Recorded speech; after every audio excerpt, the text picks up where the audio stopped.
Bonjour à tous, je m'appelle Gizmat, bienvenue chez Novel Class. Nous allons découvrir aujourd'hui un exercice important sur les suites numériques au sujet des variations de suites. Alors, c'est parti.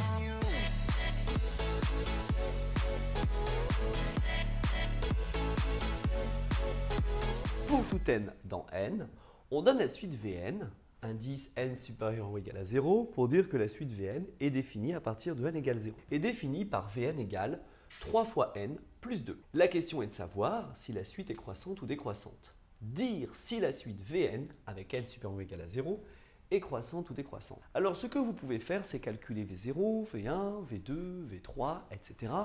pour essayer de vous convaincre de la croissance ou la décroissance de la suite. Mais malheureusement, en mathématiques, pour démontrer qu'un résultat est vrai, il faut qu'il soit vrai tout le temps. Alors, pour étudier le sens de variation de la suite, je vous conseille de calculer V indice n plus 1 moins V indice n et de déterminer le signe de la différence. C'est à vous de jouer, à tout de suite.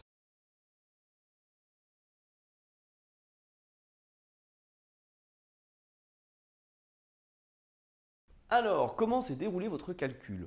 On y va. Je calcule V indice n plus 1 moins V indice n. J'obtiens alors 3 fois n plus 1 plus 2 moins, j'ouvre la parenthèse, Vn qui vaut 3n plus 2. Je développe mon calcul. J'obtiens alors 3n plus 3 plus 2 moins 3n moins 2. Je peux simplifier 3n moins 3n plus 2 moins 2 et j'obtiens alors 3.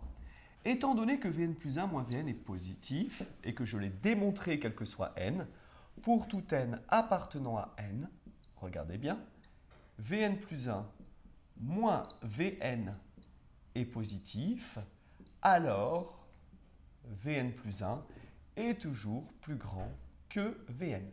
Cet exemple n'est pas très compliqué, mais il est important dans la mesure où c'est la méthode qui compte.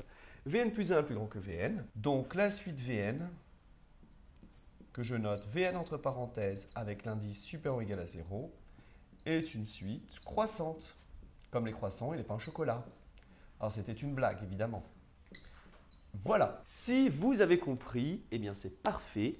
Sachez que vous aurez à rencontrer, vous rencontrerez des suites beaucoup plus complexes avec des formules, des puissances, des quotients, des fractions.